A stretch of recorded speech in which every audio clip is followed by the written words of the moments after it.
The Volkswagen Golf didn't evolve randomly. Since its first release in 1974, every new Golf arrived because something about the previous one was no longer good enough. At what point did the Golf stop getting better and start trading things away? Let's start with the blueprint. Released in 1974, the Mk1 established the Golf formula. Starting with the body, upright, boxy, and extremely light. Thin pillars, flat panels, and a short wheelbase made the car easy to place and easy to see out of. Nothing was decorative, everything was functional. Underneath, the chassis introduced front-engine, front-wheel drive to Volkswagen buyers for the first time. Because the car weighed under 850 kilograms, the suspension didn't need complexity. The lightness did the work. Engine options were simple. Small, naturally aspirated petrol engines ranging up to the now legendary 1.6 GTI, producing around 110 horsepower. That was enough for 0 to 100 kilometers per hour in roughly 9 seconds, which was serious performance at the time. Inside, the interior reflected the philosophy: flat dashboard, analog dials, upright seats, no distractions. Price-wise, the Golf was affordable. Today, standard Mk1s are entry-level classics, while GTIs command serious money. The weakness was obvious. The Mk1 was small, basic, lightly built, and offered little comfort or safety. As buyers aged and families grew, the Golf needed to grow with them. That pressure created the Mk2. Launched in 1983, the Mk2 took the same idea and scaled it up. The body grew longer and wider, giving the car a more planted stance. Bumpers thickened, proportions matured, but the Golf silhouette remained instantly recognizable. The chassis benefited from the added size. Stability improved its speed, and the car felt calmer on long journeys. Engines became stronger and smoother. The GTI 16-valve increased power to around 139 horsepower, dropping the 0 to 100 time into the low 8-second range. Inside, space improved noticeably. Seats became more supportive, dashboards more durable, and long-distance comfort mattered more. Prices remained accessible, which is why the Mk2 became so widespread. But the weakness was emerging. Safety expectations were rising, regulations tightening, and the Golf was still fundamentally a reinforced 1970s design.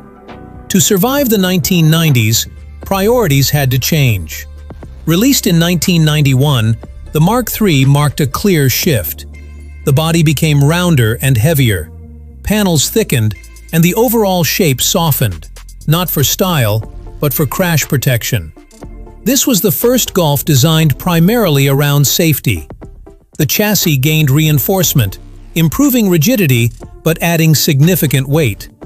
Engine options expanded again, most notably with the VR6, producing around 174 horsepower and delivering smooth, effortless acceleration. 0 to 100 kilometers per hour dropped to around 7.5 seconds. Inside, airbags arrived. Noise insulation improved. Comfort became a priority. Prices rose slightly, reflecting the added technology and safety. But the weakness was clear. The Mk3 felt heavier and less sharp. The GTI lost some of its edge, and the Golf began to feel emotionally distant. Volkswagen needed to restore desirability. When the Mk4 launched in 1997, quality became the headline. The body design was clean, restrained, and deliberately timeless. Panel gaps tightened, paint quality improved, and the car felt solid before you even drove it. The chassis focused on refinement and ride comfort rather than agility. Turbocharging defined the engine lineup. The 1.8-liter turbo delivered around 150 to 180 horsepower, with strong tuning potential.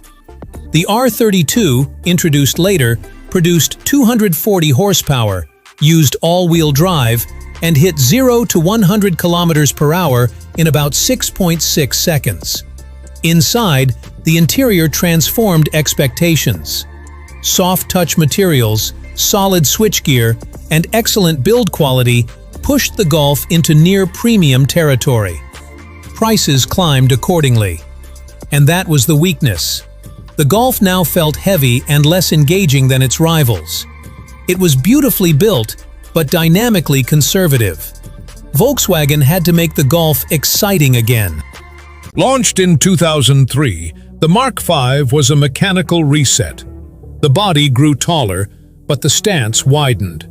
Wheels finally filled the arches properly. Underneath, everything changed.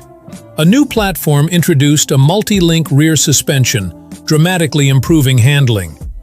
Engines focused on turbocharging. The GTI returned properly with around 200 horsepower, achieving 0 to 100 kilometers per hour in roughly 6.9 seconds. DSG gearboxes arrived, delivering rapid shifts and changing how performance hatchbacks were driven. Inside, layout improved, though material quality dipped compared to the Mark IV.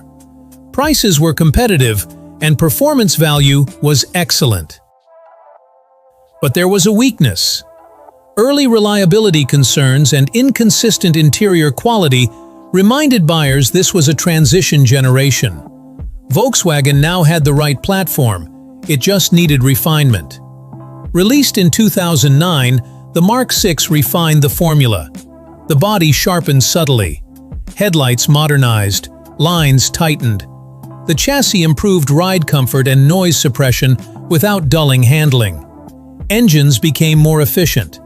The GTI maintained around 210 horsepower, while the Golf R pushed past 260 horsepower with 0 to 100 kilometers per hour in about 5.5 seconds. Inside, materials improved again. Build quality tightened. Prices crept up, reflecting the improved refinement. The weakness? The Golf was excellent, but no longer bold. Competitors were catching up fast. Volkswagen needed a smarter platform. Introduced in 2013, the Mark VII delivered it. The body sat lower and wider.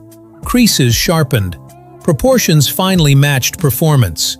The new MQB platform reduced weight significantly, sharpening handling and improving efficiency. Engines became stronger and cleaner. The GTI produced around 220 to 245 horsepower, while the Golf R reached 300 horsepower, sprinting to 100 kilometers per hour in under 5 seconds. Inside, technology increased, but controls remained physical and intuitive. Prices reflected the balance of performance and usability. This generation solved more problems than any before it, which created a new one. How do you move forward from near perfection? Released in 2019, the Mark VIII answered boldly. The body sharpened again, embracing a futuristic design language. The chassis continued refining the MQB platform, delivering excellent dynamics. Engines became faster and cleaner.